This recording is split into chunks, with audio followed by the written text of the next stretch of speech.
we are going to move on to our next album, Yes, yes.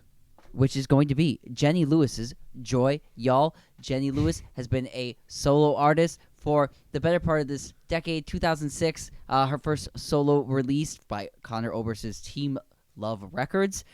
She's moved on from there. Rilo Kiley was also the former band she was in at that time, broke up in 2014. She's released 2 solo records since then, I believe.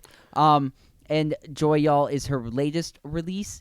It is an album of a woman dating in her 40s, has a country western vibe to it. I really quite enjoyed the listen. It was a smooth time. What do you guys think about it? Love it. I love Jenny Lewis. I love her voice. I'm a vocalist first kind of guy. She could sing the phone book, and I would enjoy it. This album produced by Nashville great Dave Cobb, who has worked with every big name in country music, especially that you've ever heard of. I think this album sounds great. I think that her voice sounds very good. The songwriting, I think, at times is a little basic or whatever, but also like music is about sound. And for me, like, this sounds good, so I enjoyed it for the most part. Yeah, I would agree. I think that the way that the album sounds, especially instrumentally, as when, excuse me, when I listen to music, kind of one of the first things that I'm really sort of like dive into, like upon say the first listen, is instrumentally what's going on. Like, can you hear a room? Like, is it a warm mix? Is it a harsh mix? Is it a where are the levels sitting at? All that kind of stuff. And this album, to me, it sounds great. It does. It sounds nice, and it's warm, and it's embracing. Everything sounds great, from the pedal steel to the bass to the what seems to be like some fun sort of synth stuff being sort of trickled in there, all that stuff. And again, her voice is, as Jeff said, it is phenomenal. It's that sort of like I want a Jenny Lewis record of her singing maybe like lullabies, because I feel like that would be like That's kind of voice, like yeah. a beautiful sort of thing where I'd be like, oh, this is so great. It's like a warm hug. She's you know, not it's that kind of powerhouse. thing. She kind of sings at the same level on everything. So Yeah. that is the one like takeaway. But also like when you sound just so nice and beautiful, and like your voice has a certain quality, like whatever the dynamic Right. stuff that comes from the instrumentals behind her. Yeah. I'm more of the lyrics guy. This was a record that I kind of like struggled with like the first couple times I listened to it, because lyrically there's some stuff on here where I'm like, oh, I don't really know if I like that, or like, you know, it's a bit like corny kind of feels like. But after further listen, like let's like shout out the ones like Puppy in a Truck is probably like the biggest offender on here of like maybe that might be a little bit corny. But the more I listened to it, the more I kind of grew a little bit with the perspective of, well, this is this for me? Kind of a little bit. And it was really giving like I'm a woman, I'm dating in my 40s. These are the things I'm going through. This really happened to Jenny Lewis. She did get a puppy in a truck. And the way she delivers the lines and lyrics, it sounds like she's having fun and is in on it.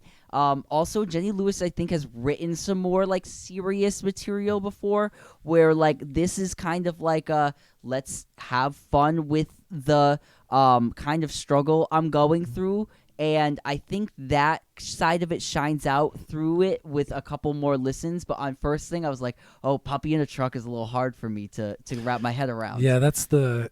What do you guys think? It made me think of the band Train, who writes Oh, okay. very much like no wordplay, just straight to the point. This is a hit for 45-year-old women at Target. Like, it was very much that kind of. Yeah. But she is the master at the unadorned, like straight to the point songwriting, Yeah. where it's like it can sound corny or it can sound plain or it can sound trite, but I think she has worked on her craft to get the stuff to that point. Like, I think she probably overwrites and then strips things back and makes it more simple. Because That would be my opinion. here's the other side of this coin. With me having said that, I have been singing Puppy and a Truck All week. It's just like Puppy and a Truck. We can see that at work all week. You know, I need a dog that's hypoallergenic and needs to be photogenic, like that rhyme. So that was the Train rhyme to me. Oh, I loved it. For me, that was like the real tongue-in-cheek of it. So like that's like the nature of this record distilled into one song, like the single. And for me, it grew on me. Other stuff did you guys like on this record? Yeah, I mean, I liked Psychos, the opening track. I thought it was cool. It was kind of giving me like almost this like.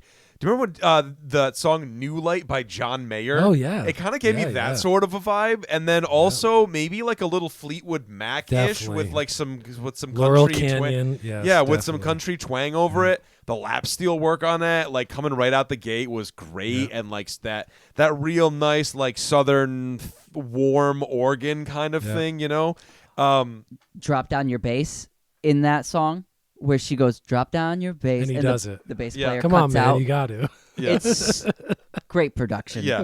Great production. These are pros. The title track, Joy Y'all, at first I didn't like this song, but upon further listens, it really started to grow on me. Good bass. Oh, that was like tippy tap drums all over the anybody place. wants to know what like one of my favorite bass tones is, listen to this track. This is one of my favorite bass tones ever. Reminded Lil me of that Fuzzy. song "Big Black Horse and a Cherry Oh, Tree." yeah. Because it's simple. Yeah, right. Yeah, and it it had had that good to me, groove it's going through it. Yeah. It's like the standout track too, because it's kind of the only track that sounds like that track on the whole record. It's kind of like its own sort of separate thing. You know, I think there's another with song the that hand reminds claps. me of that. The song "Cherry Baby." Yeah. Oh yeah, Which yeah, is yeah. later on, which also had hand percussion, simple chorus that kind of just like repeated two words over and over again. I really enjoyed the song "Apples and Oranges." I love the sound of the track. Like there's a certain type of sag that's on the guitar and bass. It sounds like they were playing through like super hot, tiny amps. Everything sounds very small, but like strong. I don't know how to better describe it, but listen to the track "Apples and Oranges." I love the full harmonies on that song. I love how all the rest of the instrumentation kind of like doubles and gets big on the chorus. I really like the song "Essence of Life," which is the next track after "Apples and Oranges," which is this acoustic guitar ballad, but then it gets jazzy kind of with this like, I assume it's an upright bass and this very like subtle, swingy kind of drum thing, like heavy ride, and then you listen. There's so many ghost notes happening on the snare that It's gives like this Triplet like, City. yeah, like, it gives it this dig like. it. It sounds like it's at this one kind of groove, but it's really at this like super jazzy thing.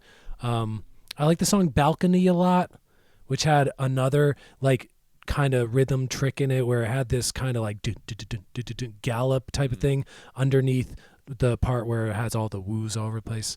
It has a great string arrangement, another song with great harmonies. This album overall is 10 tracks. It's another 32-minute song album. It reminded me of a lot of like the Linda Ronstadt stuff, the Carole King type stuff, the Fleetwood Mac type stuff. What did you think of? Let's compare Giddy Up tracks here real fast. We had Shania Twain's Giddy Up earlier in the year. Yeah. This Giddy Up, how do we feel about this one? Because we're using the same kind of wordplay. I like this one. Good vibe. I instantly thought, I was like, oh, this is like a little bit like it's a better way to do it because it's the country vibe, it's the giddy up, but it's like the personal, it's the more personal story coming through. So like that was me because like I didn't like the Shania Twain record. That's more of like the writing on that style, like, and because like I even A-B'd it. They're very different songs. The Giddy Up by Shania Twain's a pop song, but I mean you could sing those lyrics. It reminded me a lot of the I don't know how much like pop-ish country you guys listen to, but the album by Casey Musgraves, I believe it's called Golden Hour. It came out like maybe 5 years ago. Yes. But it has a lot of like that Shania Twain kind of like disco-ish pop country type of thing. That song Giddy Up, it has this like crazy phasey keys all over the place. It has a section in the middle where the bass line is doubled with this like Wurlitzer electric keyboard. Bam, bam, bam, bam. Bam, bam, bam, which is just this like 70s flavor that's just so immediate and takes you back to like thinking about movies in the 70s that would have used a song like this in its soundtrack, like a song that kind of is a nothing song, but also like once it gets in your brain, it's like stuck there. Yeah. Are we ready for ratings? Do you want to talk about any more songs on here? I'm good with the ratings. You want I'm the good with ratings. All right, I'm going to start us off like I kind of always do here. I'm going to say that this album is a 7.5 for me, a pleasurable listen all the way through. I didn't love all of the writing on it. Love Feel was like a song I didn't really like kind of care for, but the rest of the album was cool, had some like fun stuff, and Puppy in a Truck won me over big time. Which the first listen I was like, I hate this, and by the fifth listen I'm like, yeah, man, Puppy in a Truck is my anthem for the summer. Me and Alex are here for it, so yeah, I'm 7.5. Luke does have a puppy and he does have a truck. Yeah, We'll see what happens this summer. we'll go sit in the driveway. The truck doesn't run, but yeah, that's where That's I'm a at on country it. song right there. Yeah, exactly. I'll get to It's the writing. follow up to this. I'm gonna go with a 7 on this. The things that I liked. The things that I didn't really like that much. I'm not a big fan of Puppy in a Truck. I'm not a big fan of Apples and Oranges. I'm not a big fan of Love Feel. You know, there's a couple tracks that, you know, like I said, I don't think that it was an unpleasant listen. I just don't think that I will be revisiting it anytime soon. So for me, I'm gonna give a solid 7.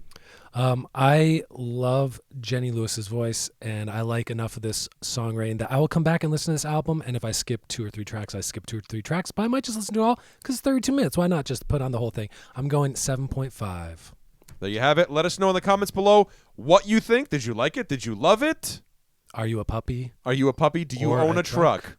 Let us know. Do you like Puppy in a Truck? Do you like Puppy in a Truck? Controversial. Yeah. Let us know in the comments I'm more below. of a cat on a couch kind of guy. Here. You forgot the T. Don't forget to like and comment and subscribe and share the podcast with people who wear Adidas jumpsuits. Until next time, guys, this has been Get the Garage. We'll see you next time. Pray for those Chris Grains albums.